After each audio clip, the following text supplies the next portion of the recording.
Hey, welcome to another main contained fishing podcast with myself and Mike from Being Outdoors. We're here to kind of run down some tournament talk stuff tonight and just talk fishing. No special guest tonight. If you want to jump on the stream, just holler at us in the comments. I will put you on the stream. So stay tuned as we bring you the best damn fishing podcast.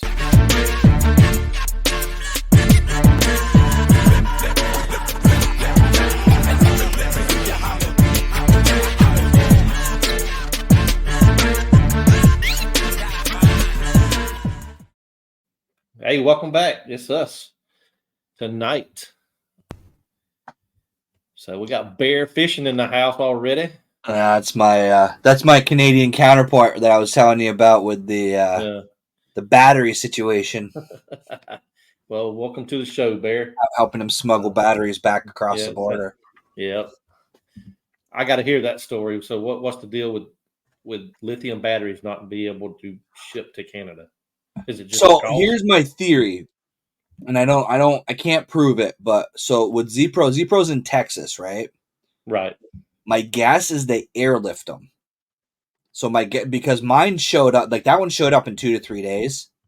So I have a feeling when they ship them, they fly them.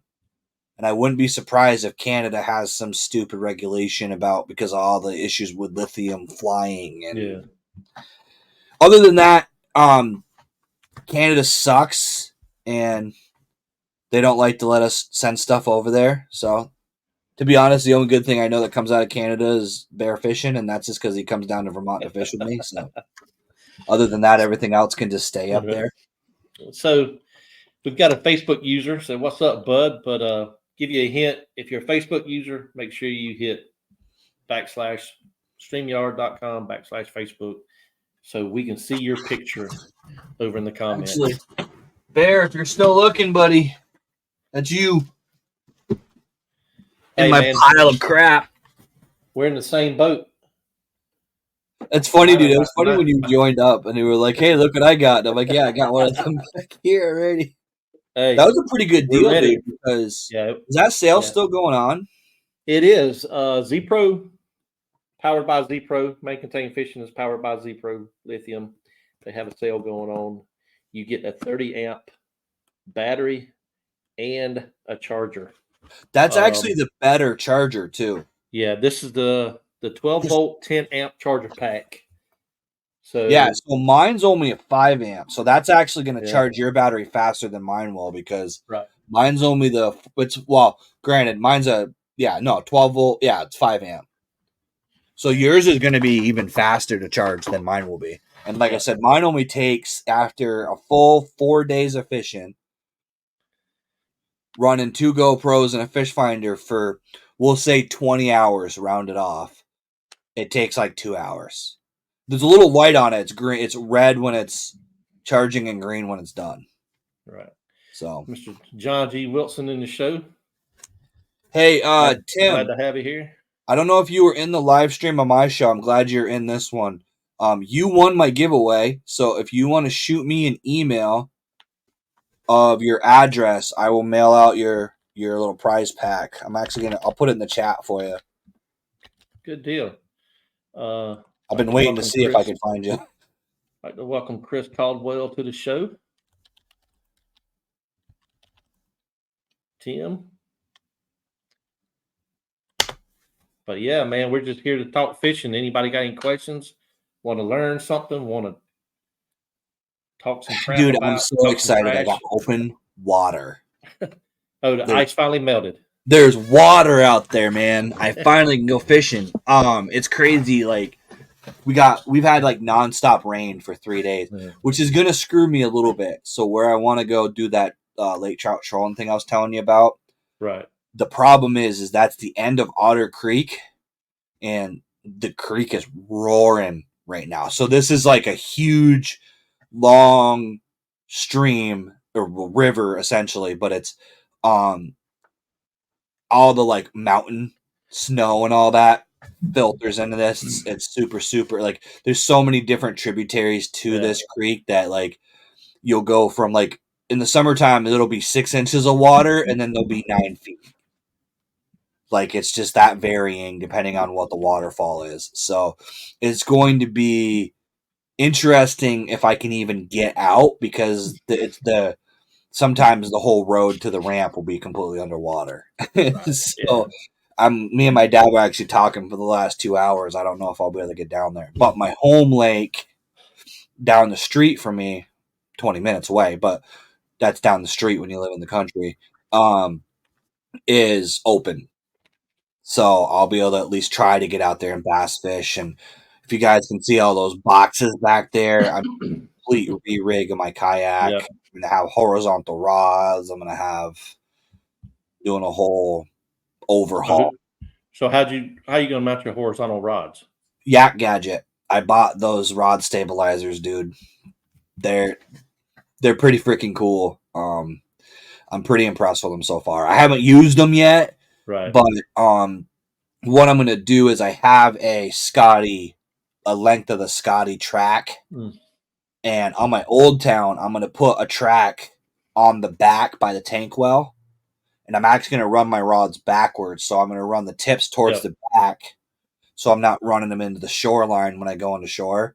Yeah. So my handles will be roughly right here, where my reels and handles will be, so I can pick them up and cast, but I still have the front of my kayak open to net and stuff like that. So good deal. Yeah, I've been looking at them too. They right here. John Thomas is actually the owner of that company, and he just come out with a new set, new set of them, a new kind of deal with them. Right here. Yep, that's the four rod. Yeah, I bought the 4-place ones for that side. And if I like them, what I'm going to do is, what's cool about them too, if you guys haven't seen these yet, is you can actually adjust how close. So like, it's going to be mounted here, right? So you can actually pull it way into your kayak or way out, but then you could also unhook and go even further away from your kayak. Yeah. And then it's got your regular T-boat track mount. Yeah, so track mount. Yeah. They actually send them with bungees too. So you got the hook here, and then you've got a hole here, and you can actually bungee your rods in. Yep. So it's going to make your rods secure. So the reason I'm excited about those is if that works, because they have like 100 different configurations. I think there's like 8 or 9 different configurations. Right. I kind of want to get, and I haven't decided exactly, if that works, they make I think it's a 2-rod and a catchboard holder. Yes, I believe he does. It's like 1 or 2 rods and a catchboard holder. And I thought that would be really cool to do on my left side. See, I cast mostly to my left because I reel left-handed. So right. I cast with my right hand. So I usually leave my left side of my kayak open. But if I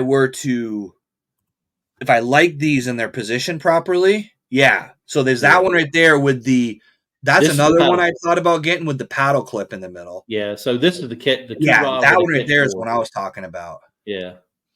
So that would be kind of nice, because then you could have your catchboard just running next to you. Yep. And then have a couple rods on that side. And what I heard too, which is kind of cool, is a lot of guys are saying if you alternate the rods, you can double them. So guys are saying if you put reel one way and then the rod the other way, you could actually double the capacity. I just don't know. I'm going to test it on the water. I don't know if you're going to be able to get them out of there easily without worrying about knocking your rods, because I don't know how much space or how much. Because if I can get 8 rods horizontal on the side of my kayak, I won't have any vertical rods anymore. I'll be done with the vertical rods. Yeah. I also bought the tool organizer. I don't know if you saw that. It's like a little metal plate. It's got a bunch of little tool holes in it, and then some So one of the things that plagues me when I'm fishing, and I think it probably plagues most guys that use a kayak, is the junk drawer mentality. Yeah. Where your cup holder gets filled with jigs and leftover plastics. And I had a problem with my pliers. Always end up under my freaking seat or somewhere, and I don't want them to be. So this has got a spot for a lip gripper, because I got pike up here that I want to make sure I have one of those to handle them. It's got a couple spots for pliers, and then it's got little holes around the front of it. So I could hang like jigs and chatterbaits and maybe a crankbait or two, because there's always like that bait that you take off, but you're like, I kind of want to use this again later. So you can just like hang them along the front of it, and it's going to give me that space to like hide that stuff. Yeah. So I have less of that like bucket. Like I literally had I think it's a Yak Attack, like the cup holder. Yeah. That goes in the That's track, what, but it ends up being that's full what of my cup bait. holder is. Yeah, it's full of plastics when I finish the day. Yeah. So So I hey, wanted to try to organize. we've got a guest in the background, Mike. Oh, we do? Yes. Off the Hook Outdoors is going to join us Oh, there a he little is. live here. So let's welcome him to the. What's Welcome, up, Ted. buddy? What's happening? Man, thanks for sharing. Hey, no problem, man. Just hey, we've started the show a little with 10 minutes in, man. Just introduce yourself and what you do and where you're from and things like that. Yeah, my name's Ted.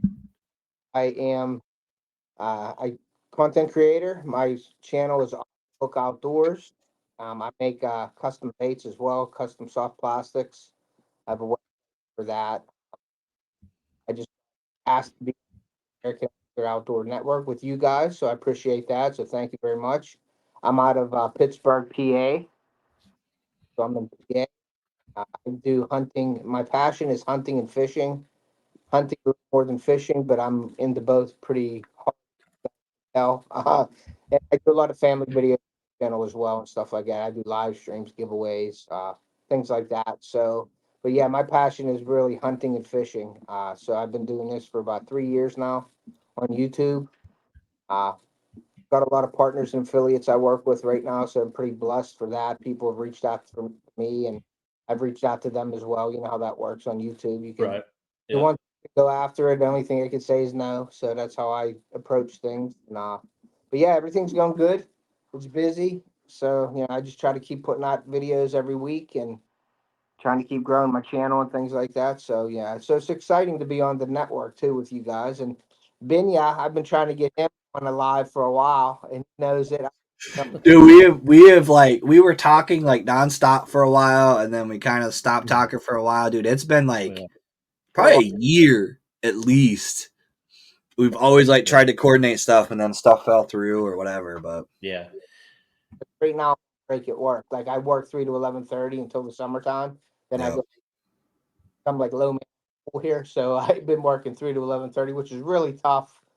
As a content creator, it's okay because the kids are in school during the day, and I can stuff on my channel. But all in all, I don't see the kids during the week that much. You know what I mean? So it's kind of tough. Yeah. I got my web now. I just opened up my new apparel store yesterday. So yeah, I got stuff going on. I'm always dipping my hand in the fire. You know what I mean? Yeah, I clicked into your live, and then literally my boss kept like doing circles, and I'm like, yeah, I need to get out of this live. I'm not gonna. I forgot to turn my headphones on, so I clicked in. Your voice started blasting out of my phone, and I'm like, crap.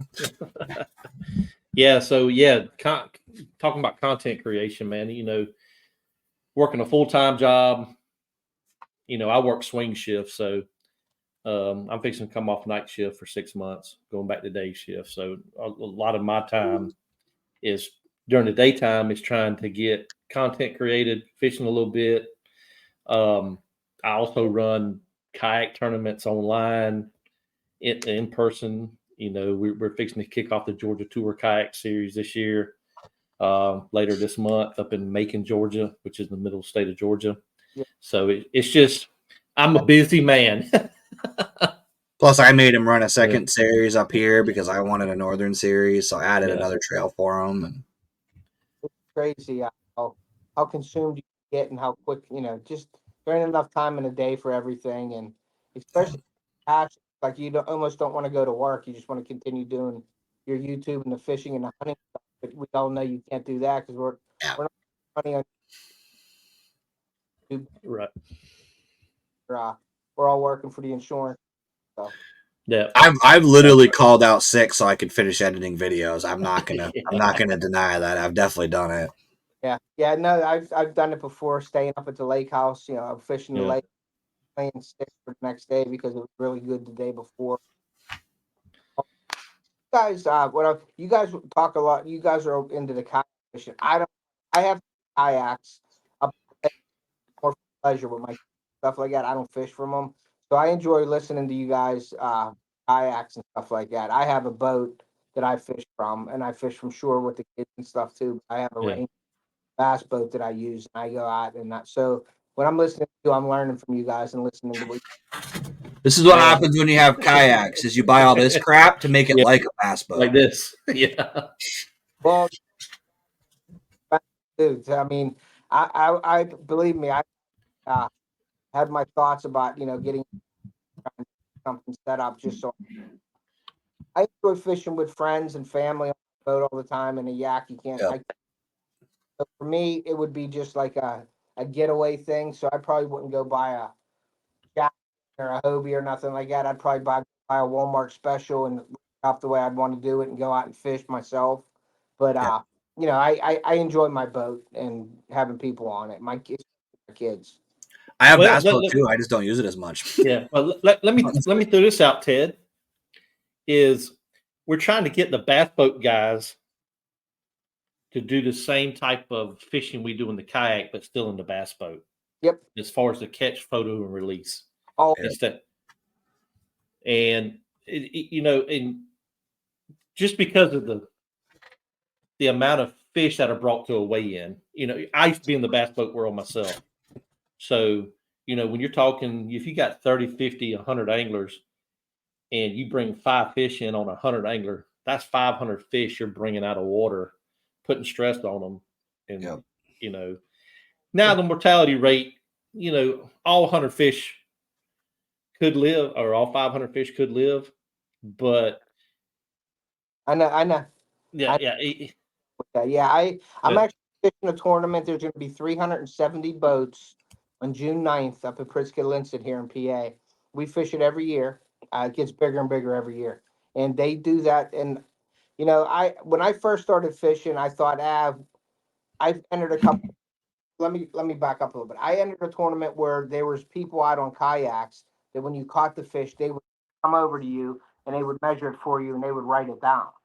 So everybody had like a set lake that they took, and they were on kayaks, and that was cool. But when you're sitting there with your fish waiting for them to get over to you, sometimes you know anxious. You're like, "Come on, let's go." Yep. yeah, Most competitive guy you ever met in your life. I mean, that's just how I am. right. So I won that tournament 2 years in a row, and they shut it down the third year. And my buddies were jagging me. They wanted me to go, and I'm going to win it the third year. I'm going to win it the third year because I fished both the same ways both years, and I won the tournament. So I was like, I'm not changing up. I'm just going to fish the way I fish. But they shut that one down. Well, I fished a lot of tournaments for the River Bass Association, and you bring the fish. You know what I mean? And then somebody, we're up at Erie. We would have brought the fish in. If people have smallmouth, they fizzed them, they brought them in, they live. Then there would be a boat, a designated boat to take the fish out them in 30, 40 foot of water where they came from. Because dumping a smallmouth at the dock isn't a good thing to do either. So I fished tournaments like that for years, and then we do this Mount Hope thing, and there's a lot of boats, and it's not a real big bass lake. Okay, so like the lunker will be like a 4 pound bass. You know what I mean? Not enormous. If you get a 5 pound bass, you're pretty much okay. So we go up, you go to weigh in, and you see that, and it's a pile of fish on the side. That's just I can't stand it. Because I'm a real stickler. Yeah. I'm a musky fisher myself as well, so I like to re- rejuvenate the fish. Make sure they're living, not just put them in off and let them sink down, and then you're Yeah. fishing. Half an hour later, you see a fish floating up behind your boat. Yep. Get them all rejuvenated and getting them out there and letting them thrive. And I've prided myself on never losing a muskie that I know of. I've never seen, muskie bass. I have lost a few bass that have choked a frog or something like that and just tore them Yeah. up. And they become turtle bait basically in the lake because there's some big Yeah. turtles up there. I don't feel as bad if it gets utilized. I don't like killing fish. That's not my thing. This year I'm doing a series on how to kill fish on my YouTube channel. I'm going to actually do it because you see a lot of these social media posts, and you guys know as well as I do. You know, you got, you know, demo spaces, all these, even Facebook and YouTube, you got people posting them holding a fish out horizontal with their jaw. And you know, it's a 4, 5, 6 pound fish. And Yeah. their jaws open up and the fish is just screaming, let me go.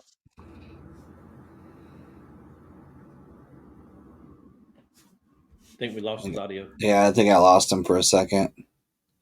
Can you Yep. still hear us? We lost your audio for a second. Yeah, we lost our audio for a second. Bad spot. Can you hear me now? Yeah. Yeah, a little bit. Yeah, Yeah. I apologize for that because I'm in like a dungeon here at work. But gotcha. people were taking selfies. You know, they hold them straight up. You're okay if you're holding them straight up, take a picture, but don't hold them off the camera and like with their lip and their horizontal. And a 2, 3, 4 pound fish, you grab them and then you let them go. You don't even see that fish closing their mouth. You might have broken their jaw or hurt them that bad. They swim all the time. You never know. And you think it's fine. Yep. Well, 9 times out of 10, you lost some fish by doing that. I mean, I don't care what anybody says. So I really am going to do a video this year on how to take care and handle your fish. I think it needs to be out there. Yep. And there because I take pride in throwing them out in the air and throwing them in the water. Now I know bass are resilient, and you get a lot of them on a frog. You pop the frog, you throw them in the water. But if I do that, I'm throwing them at like knee high or waist high, and they're going right in the water and they're gone. Yep. But you got to know you're catching that fish. Okay, like if I catch on a frog, okay, it shows, and you're dragging feeds and everything. Okay, that fish isn't getting oxygen since the time you hook that fish. And you're reeling it in through the grass and stuff because they're not breathing right now because they're covered in grass. You get 10 pounds of grass on a 1 pound fish. You know what I mean? So that fish isn't breathing time you catch that fish, you bring it in, and then you bring it in, get all the grass off. You try to hook out, you drop the and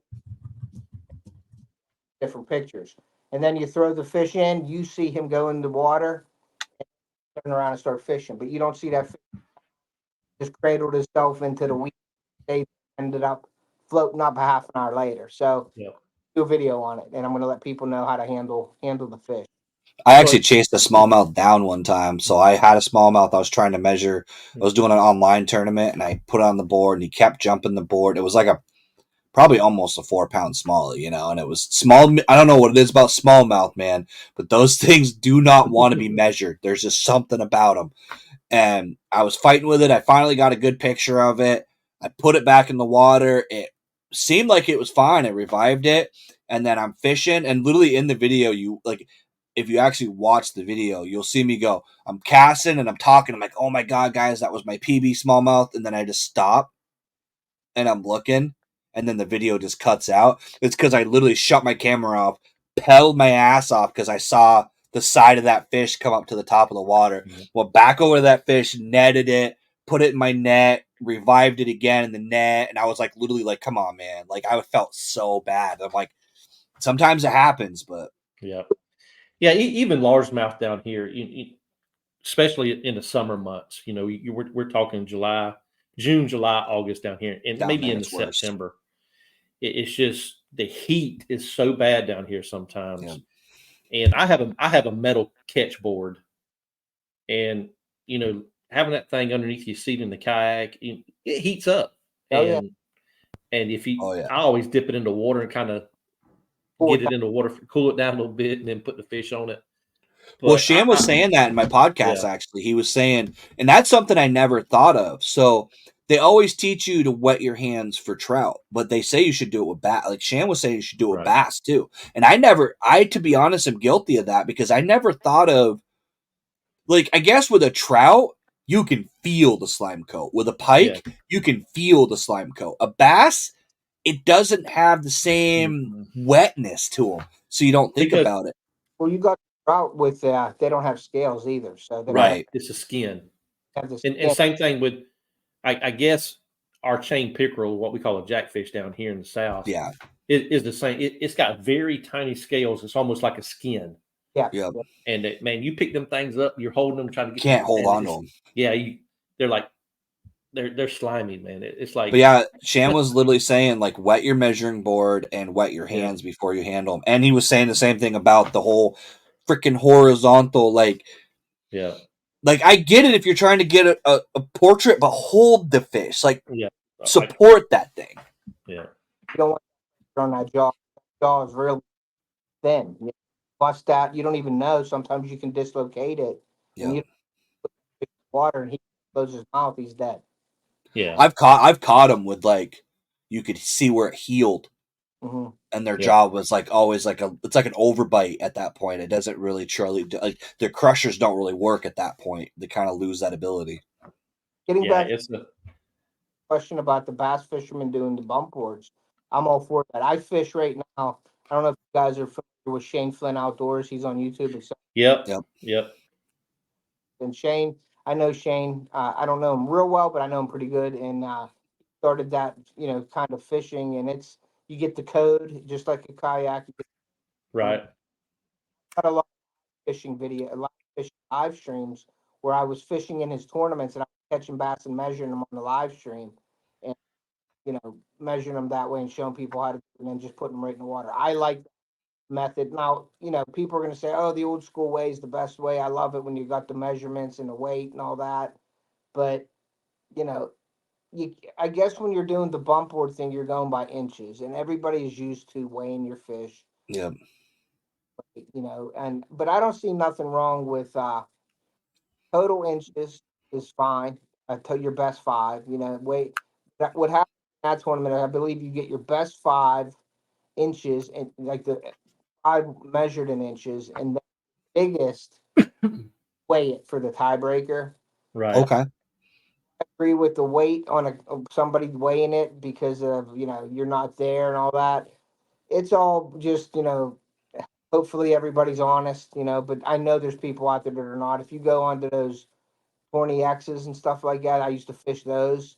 I mean, I've seen some people that got caught by their faking and doing stuff with their weights and this and that, their stuff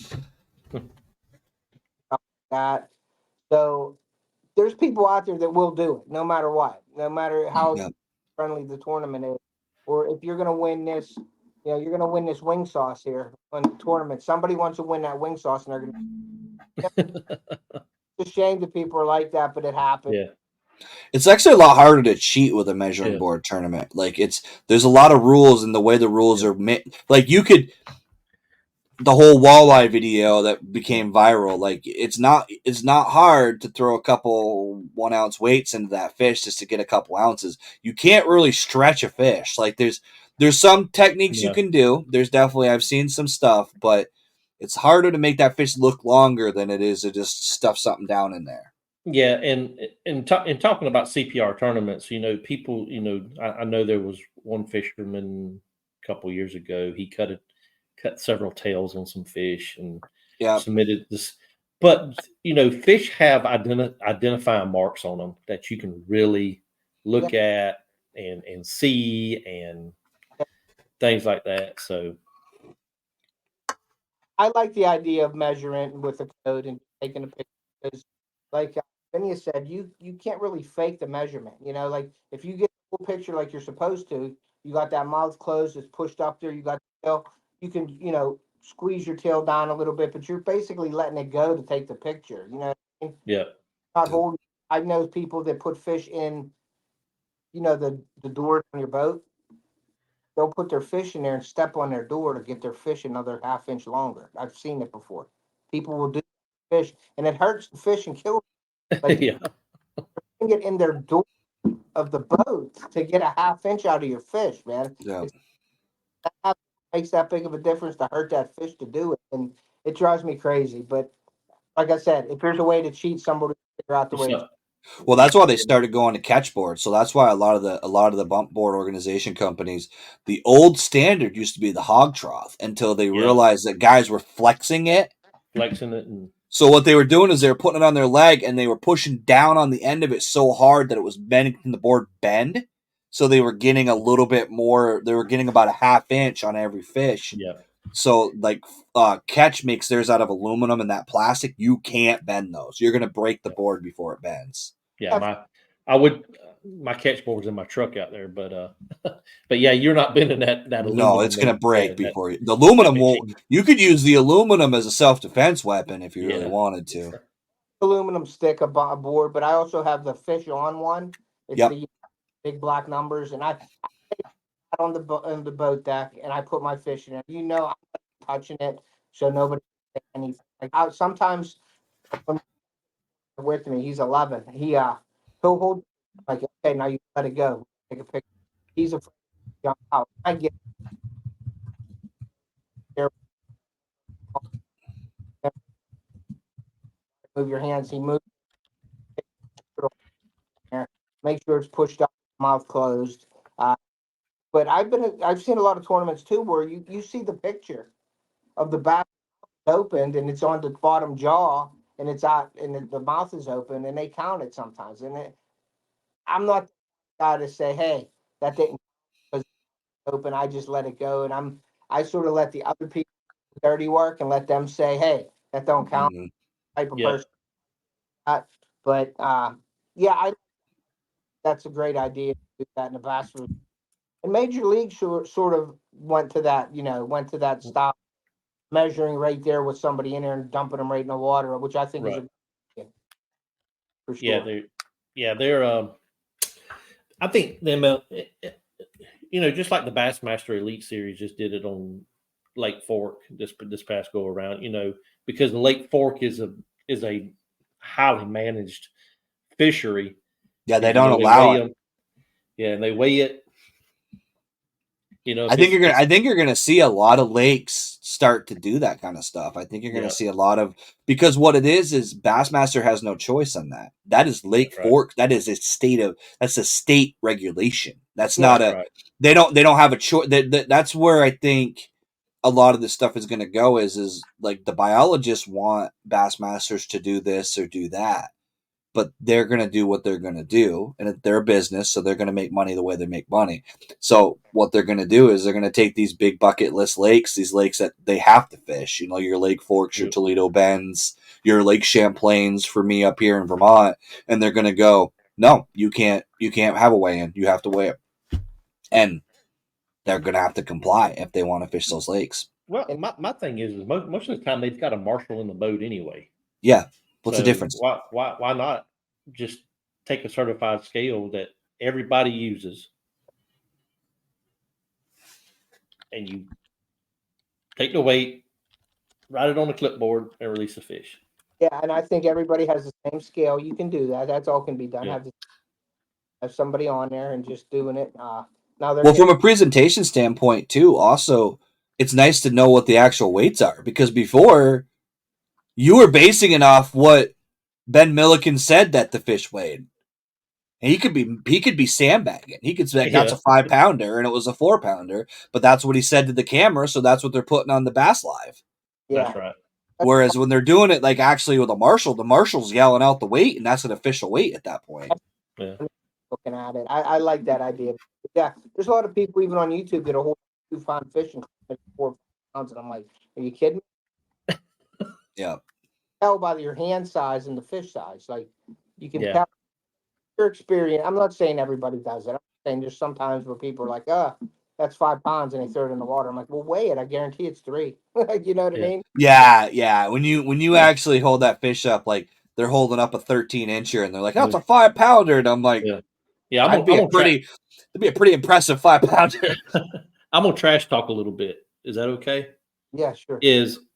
I hate these guys watching these guys on YouTube. They said, "Oh man, this is a big one, a big one."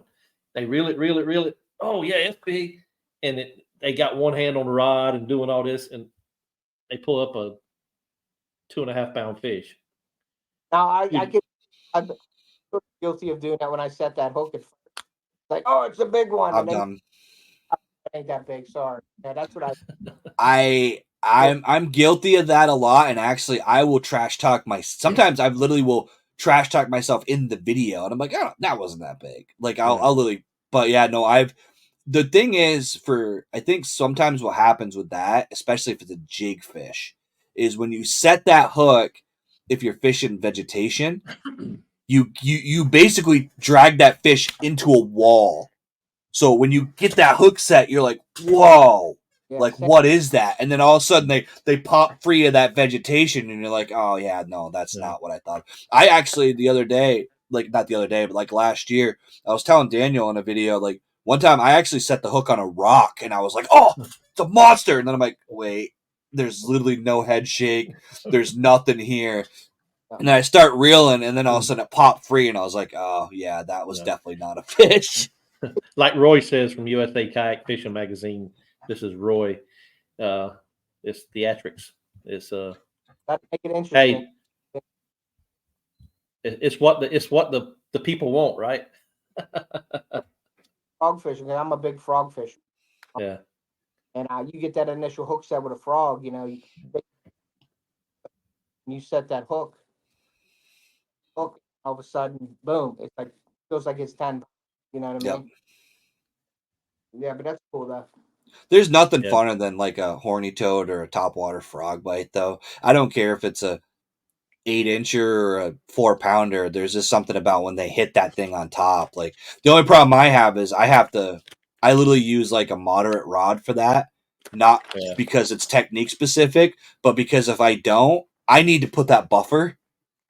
So I'll use a mono leader and a moderate rod so that when I swing too early, I'm actually swinging on time because it has time for that rod to Yeah. load up and that mono to stretch a little bit. It gives me like a half-second buffer because I've been known to, send the horny toad by my face because I yank it out of his mouth. I need to send one of these to you, Mike, and let you fish it. These JSB custom buzz Dude, bait. yeah, the two baits I really want to catch a fish Yeah. on similar style are buzzbait and spinnerbait, dude. I've Yeah. never caught a fish on either of those. Really? Yeah, and he makes spinner Never baits done as it. well. So It's really weird. So to be fair, the spinnerbait deal, I'm more of a chatterbait guy, which is kind of the same category. It's not the same no, bait, but it's the same vibration. no, It's the same deal. no. One too. The Terminator makes this. You want a chatterbait? This is like a thunder chatterbait times 10. It's for pike up at Lake Erie, and Yeah. Faber, Dave, a favorite fisherman on the MLB. He lives up in Erie, and like every once in a while when he gets blown up in Erie, he comes down to Edinburgh and he fishes. And I talk a few times. He let me go in his boat with my son and hang out and stand on his boat and all that. Like it's just unbelievable. And he told me about Terminator, and it's the Thunder something Terminator Thunder something, but it's got a wobble that will rattle your teeth when you're reeling that in. It's way more. It's like a chatterbait on steroids. It's awesome, and it's a cool bait, but you got to throw it on the right rod. You can't. Yeah. Oh yeah. And but I'm not a chatterbait guy. Everybody throws chatterbait. I'm a spinnerbait guy. I'm a buzzbait. But when I throw, I have chatterbaits. I don't use them. Every once in a while, I'll throw it on, but I'm a spinnerbait. The way I throw it out, I've just always thrown spinnerbaits. I love. So USA Kayak, I don't throw jackhammers because I fish Yeah. pike waters. So I have pike Yeah. and pickerel in every body of water I fish, and I'm not losing $20 because I will not go fishing and not lose at least one of those baits because the pike, when they hit those baits, they headshot and they go right through the line, and you get a hook set and then you get a ball of braid back, and that's what happens every time. I can't justify the $20 bait when I can buy the $4.99 one at Walmart, and then I'm not as sad when I lose it. Yeah, he says the toothy boogers. Little Yeah, it's tab on the end cap, all the $1.99 Strike Kings. If you're going pike fishing, Yep. put a really good grub on there and go pike fishing. And if they beat them up, they beat them up. But yeah, I'm the same way. Like I pike in, and I've already hurried up and tried to reel my bait in so the pike wouldn't hit. I pulled them away from them before. Yep. yeah. Baits quicker and it's expensive. That's why I Yeah. avoid, like, when I fish big. I'm getting more into actually just that rod tube right there is a Okuma swim bait rod that I just bought because I'm trying to get more into swim baits. But even then, to be honest, I'm fishing them on braid. Like, I'm not throwing fluoro because I'm afraid of the freaking pike. can throw it on fluoro, but you can like an 90-pound fluoro leader with that too, and that'll help you them on if they do hit, or at least give you time to get away. And if they snap at it, you still got your bait. Yeah, and that's There you go. yeah, stuff like that. Exactly. Like it's I don't even throw these things. That's the reason why it's still sitting in the box. Really fish too many big swim baits. I haven't really tried them. I've never tried them either. I've heck, I don't have many. Yeah. So See, pull one of them brim ones out of there, Mike. Just pull one of them brim size ones out of there. these ones right here are probably my favorite. If I can get it out of here. Now, These right here are probably my favorite. yeah. Now I fished one of them last year and caught one fish on it, and that's it. These right here are actually really cool because of the way they swim. Because Yeah. you can almost glide them, but you can just cast them and just slow retrieve them. I've actually had these. So the guy that I get these from, this one's actually my favorite. And I can fish this on pretty much anything because of the size. But like that one, the paint job on that one. Yeah. So my buddy is he hand paint. These are all hand painted. He gets he has a guy that sends him the blanks and then he airbrushes them all.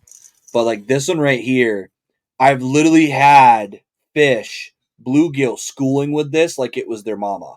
Like I've literally casted this thing out and brought it back to the boat and literally had bluegill constantly just like schooling around it, not trying to hit it. They were just like it's one of us and hanging out with it. Like but then I've got of course like big boy stuff too, so or like the rainbow glide. But I'm not gonna fish like. I mean, the rod I got will go up to. That's why I bought the Okuma. It's a fairly inexpensive rod. It's like $150, but it does 1 to 6 ounce, so it gives me a wide range of being able to play. I honestly got it because I was casting like even mag drafts on like a medium heavy rod or even a heavy rod. It's acting a little weird when you cast. You have to kind of lob cast. You can't really whip and let her fly. Don't have the backbone. Yeah. So I was like, you know what, screw it. I spent the money and I'm gonna try to get into. It's funny because until I met eBay, until I really started fishing them, I was always the guy that was like, yeah, why the hell would I use an 8-inch glide bait? There ain't nothing's gonna eat that in my water. And it's funny because he sent me some baits and I was just filming with them just to look at them in the water, and I was using an underwater camera, and I was having like 6-inch smallies, like pinned on the back of that glide bait, and I was watching the camera and they were following that thing in. And then I had a bunch of different fish like follow it in, and then I kind of realized that like sometimes with those big glide baits or those big swim baits, it's not even the strategy isn't even to catch the fish with them. What you can do is cast those into an area, draw the fish back, and then flip a jig, flip a Texas rig, something else to that fish, because then it becomes sight fishing. You see that big fish come in, they kind of turn off, you cast in front of where they're heading and drop a wacky rig or something in front of them, and you use that 1-2 punch, and then all of a sudden you can use them as a search bait. I pick up New York a lot too, and you'd be surprised at the big bass I catch on. I don't troll for my throw, and I throw 18-inch baits with them, and that makes a long day when they're not biting. Throwing anywhere from a 10-inch glide bait to a 50. Right. Tough. You know, your arms feel like. I mean, you feel like Arnold done metal. Yeah.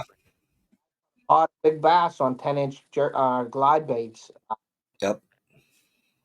Hit it, and then you just reel it in. There's no fight to them because the lure is enormous. I've caught 23, 24-inch work on a 10-inch like nothing. You know what I mean? I caught 2-pound smallmouth glide baits. I mean, it's just a matter of smallmouth. That says something about if you haven't. Daniel hasn't had the pleasure of fishing for what I call the pit bull of the bass species. Like those things. Yeah. They are like, I don't even think they want to eat it. I think they're just determined to kill something. Like I feel like sometimes you'll literally catch a smallmouth that's like, there's no way you could ever fit this in your mouth, but you tried to kill it anyways. yeah. That's a monster for up there in that lake. Now you go to Erie, you catch 7/8 or whatever. But Right. I'm not on Erie. I'm a couple miles away from Erie. I fish my home lake, and 3 on a wacky. Yeah, it's down here in South Georgia. I'd have to travel about 2.5 hours north of me to Augusta, Georgia, where the Savannah River which is the main run of the river that splits us in South Carolina, and they call it the Savannah Rapids up there, and that's where the smallmouth are. But I think the state record smallmouth in that river is probably like 4 pounds. Yeah, I was gonna say you're probably talking Yeah. 2-3 pounders, maybe. Yeah. So I want to give a shout out to somebody right quick while we got him on the live stream. Is Roy from USA Kayak Fishing Magazine. If you don't subscribe to the magazine, you can go to USA Fishing Kayak Magazine.com. Subscribe. He has good articles in there. I published a couple in the last 2, but also there's also other things in there that are good reads. But I just wanted to give a shout out to him while he's on the live. So yeah, it's that talking about smallmouth fishing. That's one of my bucket list fish. I don't care where I have to go to catch it. If I go 2.5 hours away or jump on a plane, come to Vermont. We'll go on Champlain. I mean, then you can check off too, because I'm sure fishing Champlain's a bucket list too, because pretty much every bass fisherman. That's what's funny about being from Vermont is I'm spoiled because Champlain's 20 minutes that way. Like, well, you've got to look where I live at. Is okay. I can go down to Florida. I can fish the St. Johns River. Yeah. I can go to Lake Okeechobee. West of me, I got Gunnersville. North of me, I got the Tennessee Valley stuff. Chickamauga. Yeah. So, I've got good lakes around me. But why? That's the problem is we don't appreciate what we have near us. That's what happens to me, dude. People will be like, why do you drive? Like I was talking to my Bear Fishing who was in the chat earlier. Like, so he's from Canada, but he's from Montreal. So he doesn't have lakes in Montreal. He can go into northern Canada and find stuff or come down to Vermont. And he was asking me, he's like, where are all these lakes in your videos you're fishing? And I'm like, well, that one's a half hour.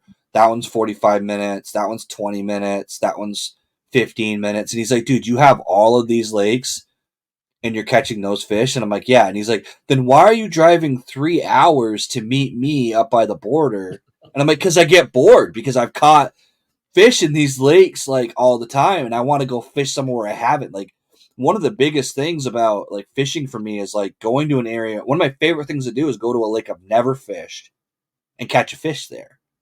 Because you feel that sense of accomplishment. Like I've, and it's not like, and it sounds like egotistical, like I'm bragging, but like there's lakes that are near me that I can almost guarantee you I'm going to at least catch a 12-inch bass every time I go. Like it's very rare that I blank there, but it's because I've got 150 hours on that lake and I know exactly what they're doing most of the time because you fish it enough, you got a basic idea. I'm not going to catch a 5-pounder every time, but I'm going to catch something. Whereas you go to a lake you've never fished before, you have to figure out the pattern. You got to work towards it. And to me, that challenge. So Georgia has a bass slam that you can do each year. All you got to do is catch 5 species of the 10 species black bass. And all 10 species reside in Georgia.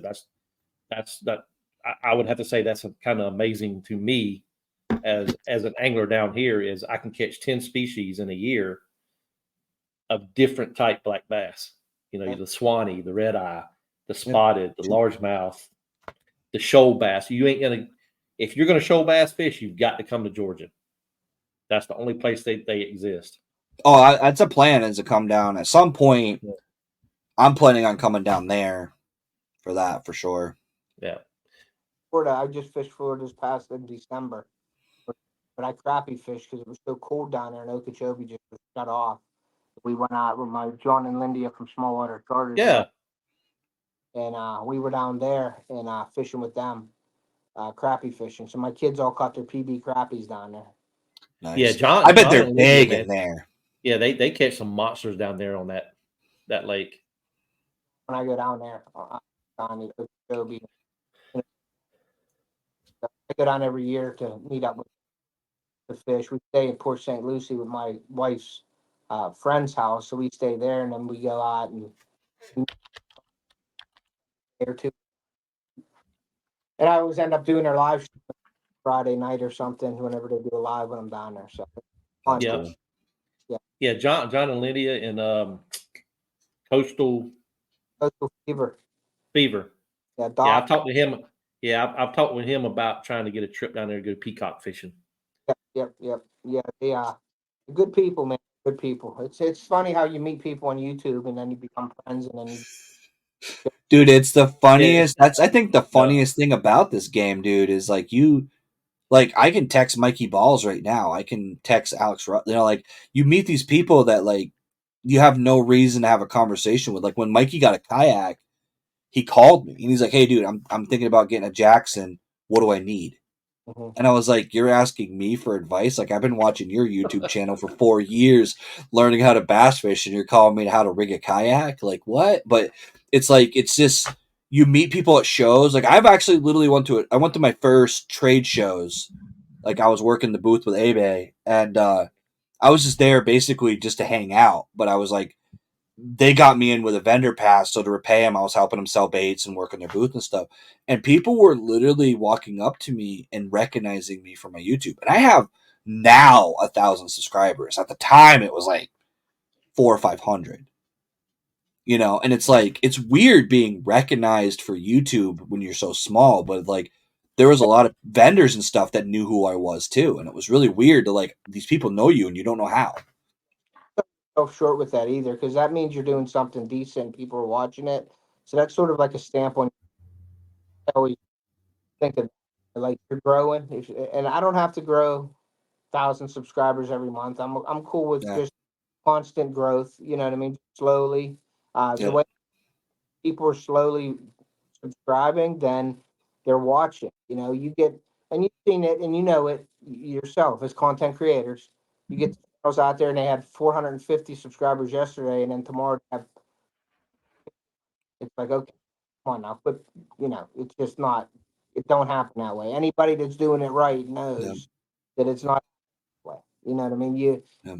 go out and you can buy them just as easy, but I prefer to do it the hard way. But if it's grown slowly That's at the watch time, YouTube is not yeah, watch subscribers.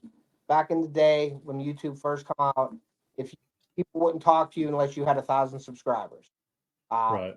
because they feel that those 1,000 at least if they gave you a lure that 1,000 people would see that lure, and that's not the yeah, case. It's no, all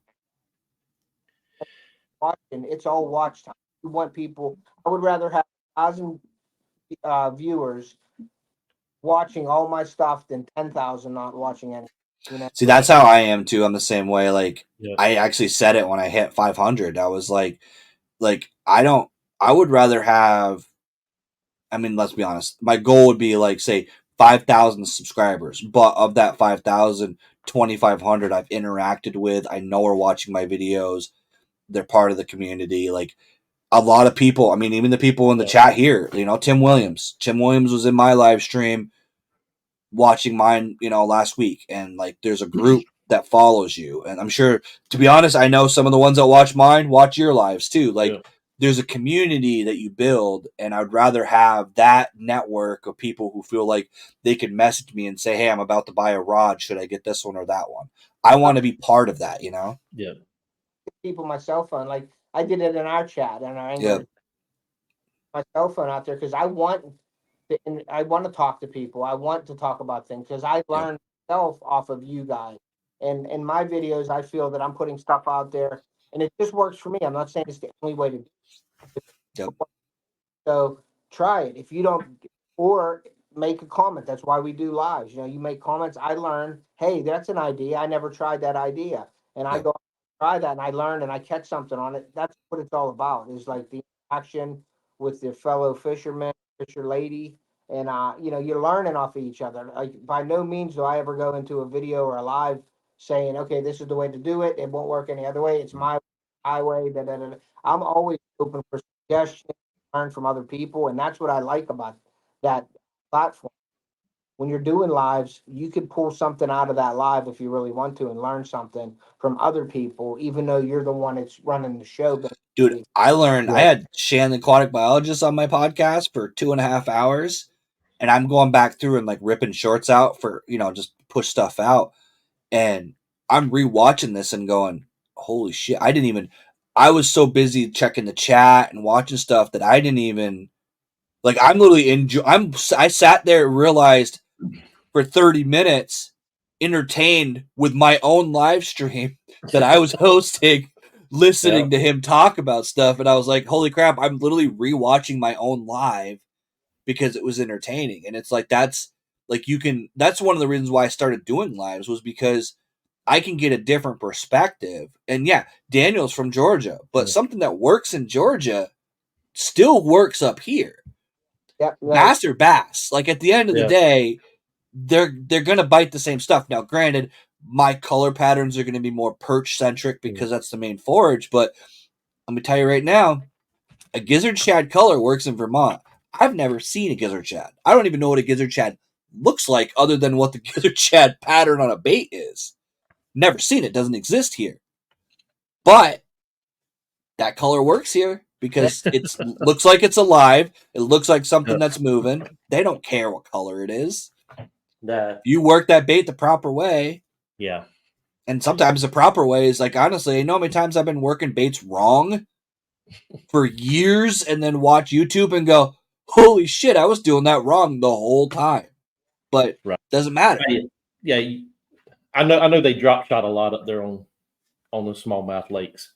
Yeah. And I was watching a video the other day. This guy drop shotting down here. He was somewhere in Alabama, Mississippi area. And he was sitting there doing this with the rod tip. I'm like, dude, what the heck? You drop shot? You shaking the hell out that damn thing, ain't you? And he didn't catch a single fish. And then all of a sudden, the rod tip stopped. And guess what? He got smoked. Yeah. I'm like, there's your clue right there. Stop shaking it. It's not as, we call it dead sticking down here. I don't know what y'all call it up there, but same thing up here. Yeah. Yeah. So we call it dead sticking. And so I'm like, there's your clue. As a fisherman, you got to pick up on how the bass behave to. It's all about what the fish tell you. I'm a big stickler with that. You go out. Like, I have my boat up, and I'll tie all the stuff on my rods that I think I use, and I guarantee you, just about a half an hour into it, everything's off my rod, and I'm tying something else on. Yep. Whatever the fish are telling you. Now, granted, I know my lake up there, so I know what's definitely going to work. But I always like to try new tactics. So I'm always throwing something else on. The Mickey rigs, Tokyo rig, trying all kinds of different stuff. Putting a Ned head on a drop shot, you can put a Ned head instead of a lead bait at the bottom of it. Use the Ned rig and then put your drop shot above. Yep. Doing that in a video, it worked well for me last year. It didn't really bring it up that much last year, but it worked for me. So I'm gonna do a video about netting, and drop shotting all in one on the smallmouth up there. So I mean, you learn a lot of stuff. I've seen that on a YouTube. And I'm like, all right, I go out and try it, and boom, I end up having a great day. And I'm like, okay, now the next fish on. It's just a matter of what the fish want.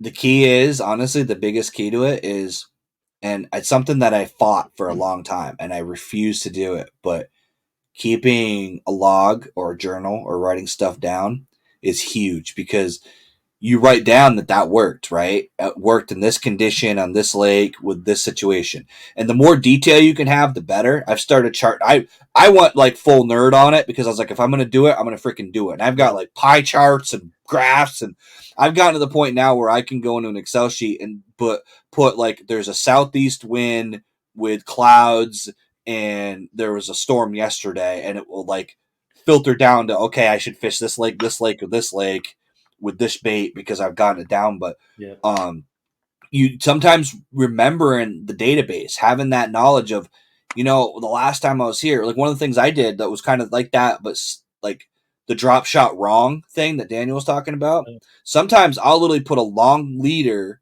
on my drop shot and fish like a kitech and just swim it, because it keeps it down, and that weight smacks against the rocks and it makes that bait do weird stuff, and it keeps it down low. But for like me down here with the milfoil and all the grass and stuff, having that extra weight kind of keeps it just above that stuff and stuff like that. Like I wrote it down. I'm like, I wrote a 18-inch leader to the weight and the Tech Easy Shiner or whatever I was using, and then like you sometimes, and honestly that helps a lot. Kind of bringing it back around for tournaments. When you do that like weird thing, when you got 20 other guys on that water that are out throwing a Senko, and you pull out that weird, what we call Rig X, which is that Ned rig thing that you were talking about. We call that a Rig X up here. Sometimes just having something that looks entirely different that you just remember, oh yeah, this situation, this worked. Let's try it. You were talking about the Ned rig. I had thought about doing it with a shaky head, because I do a lot of shaky head fishing. Yeah, you can do Texas rig it with a drop shot on top of that. Yeah. So you've got two things going on at one time. You got something floating in the water column, and then you got something standing on the bottom. Our fish see that as a small school, and another something's clicking, and send that to the lateral lines on that fish, and they'll come over there and that switch on a fish by having, if you bring on across there, that fish might watch it go past you. But if you bring a drop shot in a Ned rig with two things coming past, that might trigger that fish to hit. There's all different kinds of things. It's just a big science project, basically. Yep. That's right. Put a puzzle together, and that's what I love about it, though. That's to me, that's just fun as catching, going out there doing something weird and catching a fish on it. Yep. Yeah. So guys, about an hour. I'm gonna give us about a 20-second break here on a little commercial, okay? Sure. So it gives you enough time to kind of catch your breath and things like that.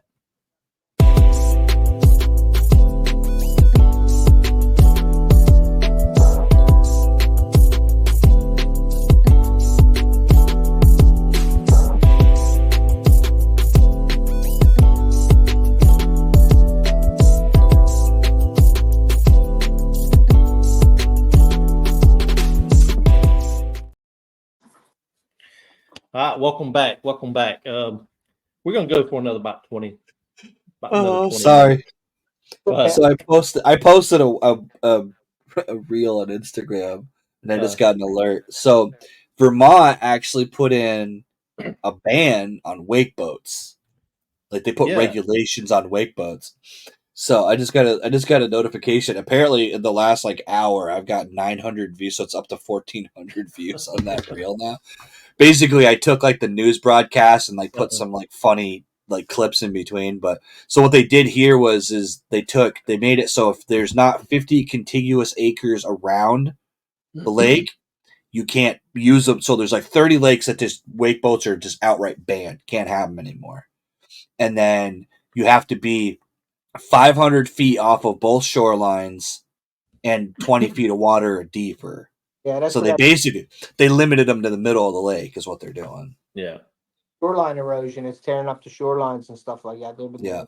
But it created this so you got to realize some of these lakes that were banned, 3/4 of the camps are Connecticut, New Jersey, New York people who have those freaking $100,000 wake boats that are on a dock there that are now useless to them.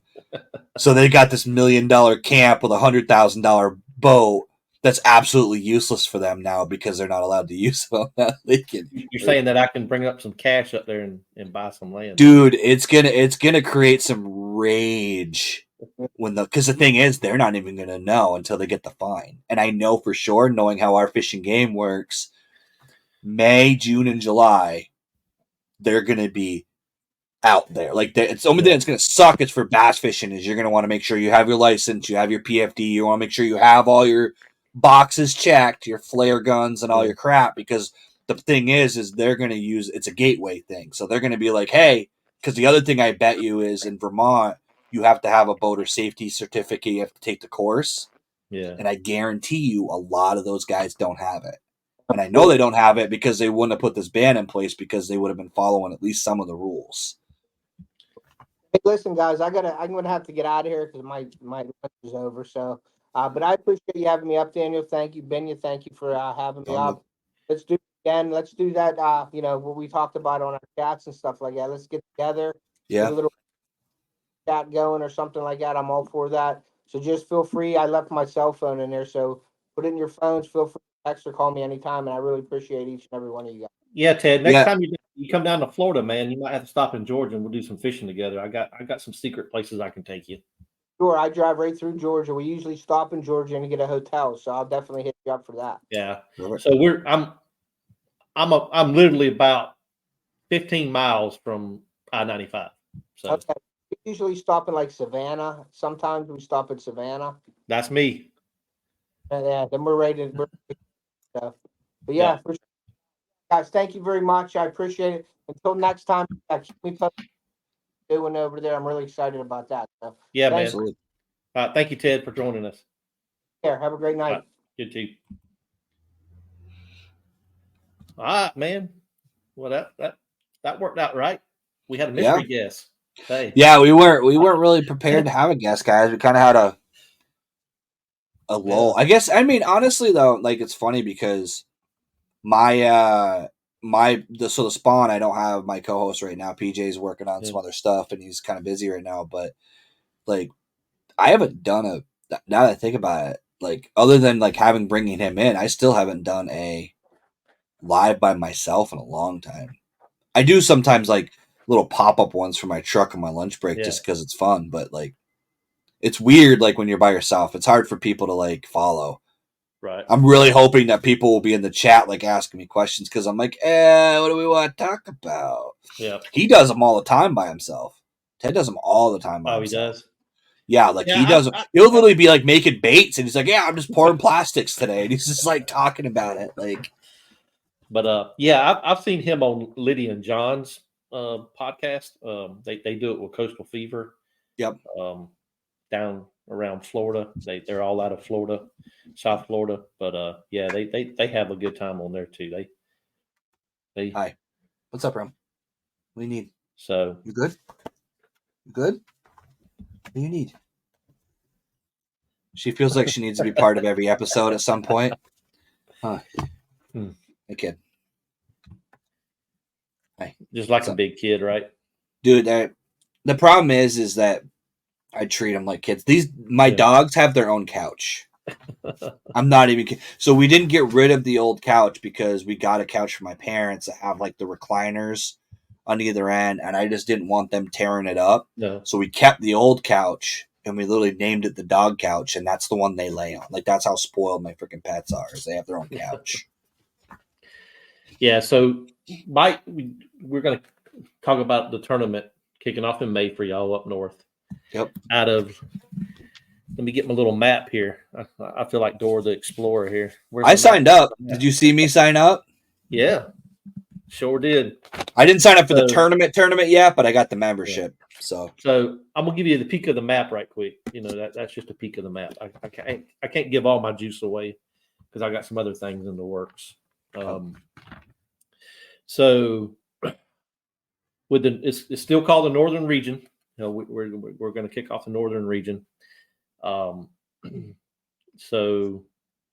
PA, New York, Connecticut, Rhode Island, Mass, New Hampshire, Vermont, Maine, and I put Canada in there, but I wanted to ask you this: is with the PayPal stuff and everything on Tourney X, I don't know how the funds kind of correlate. That's a good point. I don't know if there's an exchange rate on that. Right. We could probably honestly omit Canada. I don't know. We'd have to look into it because I don't know how Tourney X works in Canada either. Yeah, I'm gonna have to ask Dwayne. I'm gonna have to. I've got another phone call with him in a couple of weeks. Yeah, he'd probably be able to answer that because he probably knows the PayPal stuff too. Because honestly, a lot of people that run tournaments use PayPal. To be honest, I'm surprised Tourney X hasn't like built in some sort of payment system too. But well, he's gone to Stripe. as well. So, but just to kind of give you a business aspect, I'm fixing to LLC my business. My brand is fixing to be LLC'd. So I'm going there at some point soon, but so I wanted to be LLC before I switched over to Stripe, where you can have I can have that separate account, that money account separated from my personal stuff. So that's what I'm holding on to. But that's the way he operates. He just brought Stripe on board this year, and he still does the PayPal stuff. So now, out of curiosity, have you had any other? Am I the first one to sign up, or was there other members that have signed up for the Northern region yet? No, not in your region. You're the first one, and that's what I want to kind of put out on the back side of this podcast is if you're in the North region, them states I just read off, go over to tourneyx.com, look up Southeast Georgia kayak bass fishing on TourneyX, and you'll see in my tab you'll see the Northern Series kayak series. All you gotta do is click there, and you'll see the first tournament. It's on there as we speak, and all the other ones will be put on there here in the next week or so. But yeah, I'm kind of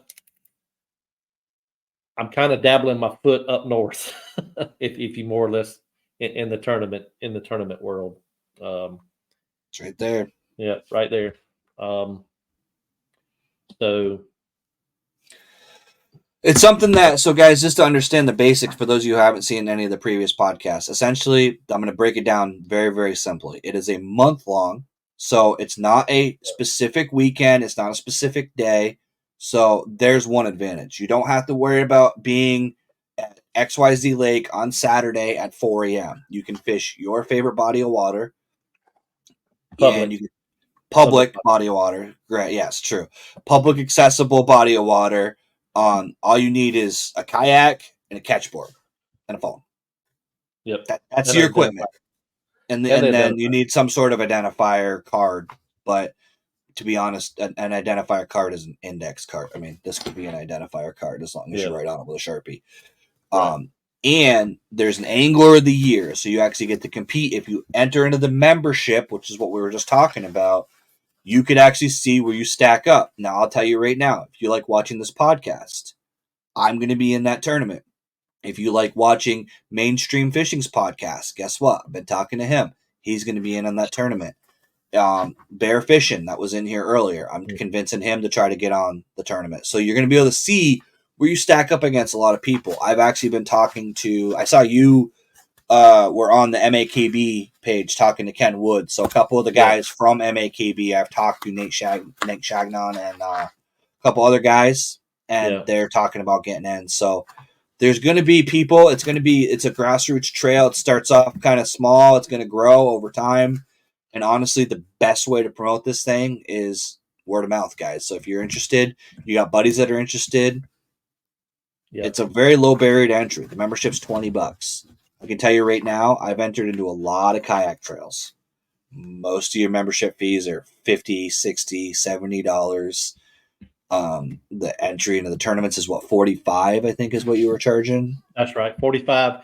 And if you become a member, Mike, I have some discount codes that I will send to you as well. To each member that signs up, they'll get some discount codes to Battleborn Tackle,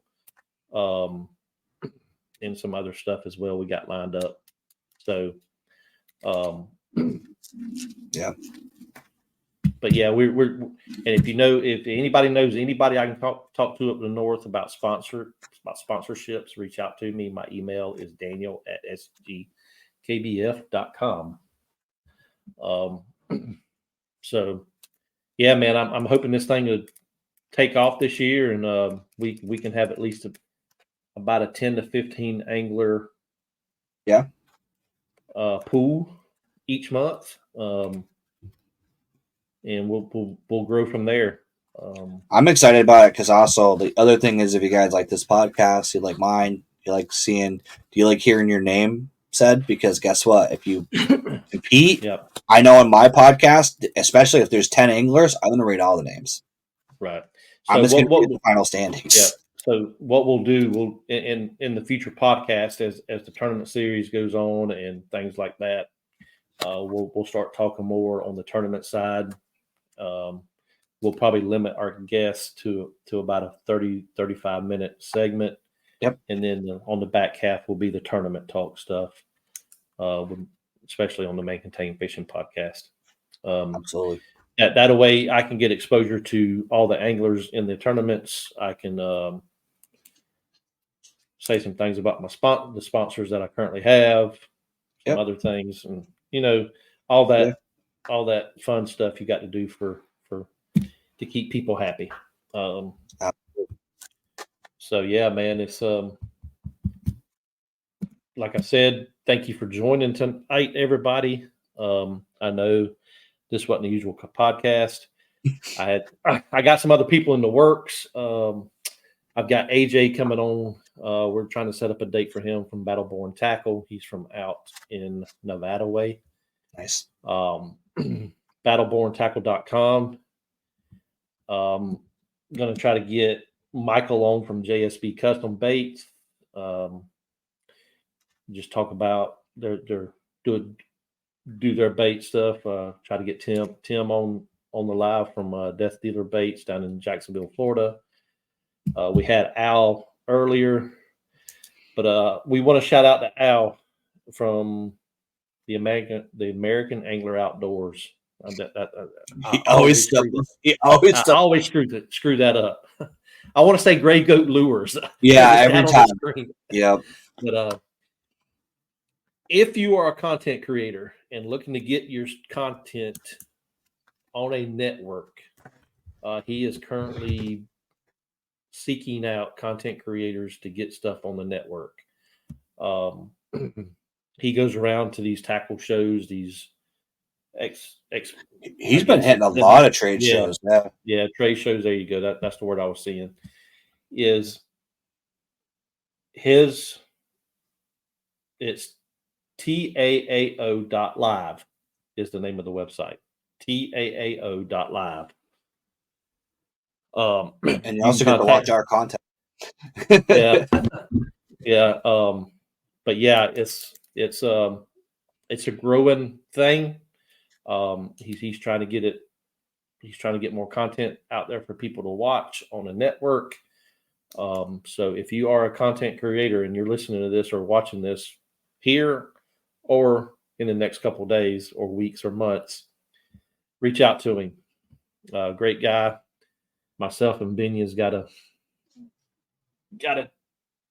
content on there as well. I'm actually going to be kind of a teaser, but this year my plan is to put some exclusive stuff there. So there's going to be a good chance that some of my videos are actually going to, at the very least, get an early pre-release on the American Angler first before they come live on Binya Outdoors. So there's going to be, I might even, depending on how the podcast stuff goes, I might even have exclusive bonus podcasts that are only available over there. So I'm trying to balance my material a little bit, because obviously as a content creator I want to grow my YouTube. But what's really cool about the American Angler, because just to give you an idea, because we didn't really mention it, is I have videos on there on a website, right? But I also have videos on Roku. So people are literally watching me from their living room on their Roku TVs that may not watch YouTube. Maybe they only use a Roku and that's what they use. So you're getting more exposure in a different media than just YouTube. And it's a good way to get your name out. It's created subscribers and viewers for me. I've tracked my stats and it has translated, because I was on the network, over to my subscribers on YouTube. They follow me and they've been more familiar with me because they found me over there. So, Mike, I think we've hit everything tonight. One more shout out. The podcast was powered by Z-Pro. Go to zprolithiumbatteries.com. You can get a deal right now on a 12 volt 30 amp lithium battery with a 12 volt 10 amp charger pack. Do that, because that charger alone is like, I think $30 or $40. Yep. So basically a free charger. Good deal. Great deal. Z-Pro lithium batteries. as always, power is what you need. And Consistent and lasts all day, man. If you set that up right, you can get dual uses out of it for your kayak and your home. So when electricity goes out, you always got power. Yep. So, but yeah, man. Thank you for another great show tonight, Mike. We had a guest that we never had, that we never had intentions to bring him on, but I put it in our group chat, and he said he'll join us. So stay tuned. As the next live will be March 21st, but that following weekend will be a special podcast from the B-Lat Straight Up Fishing Championship at Lake Sinclair. I'm staying with a bunch of guys in a Airbnb, so we're fixing to. That'd be interesting. I'll definitely be watching that one. So we're probably going to do it. Hopefully, we can do it Friday night. So we'll have a podcast that Thursday, and then another special podcast that Friday night from Lake Sinclair and Millersville. Nice. So yeah, it's fixing to be a busy 2 weeks for me. Then the following week, I got the Georgia Tour Kayak Series kicking off in Macon, the 30th. So yeah, definitely we'll be partaking in some adult beverages at the lake. Yeah, if you have a beer brand and you want to sponsor a podcast, reach out to us. We'll be happy to have a conversation. Yeah. So yeah, I need to get over to the Southern Barrel Brewery in South Carolina and talk with them. That'd be cool to have someone on, honestly. I mean, yeah. If you want to bring someone that's non-endemic to be on a fishing podcast, beer's a pretty safe bet because still fits within the category. That's right. As always, people, wear your PFD while you're out on the water and fish on, and we will see you on the next live.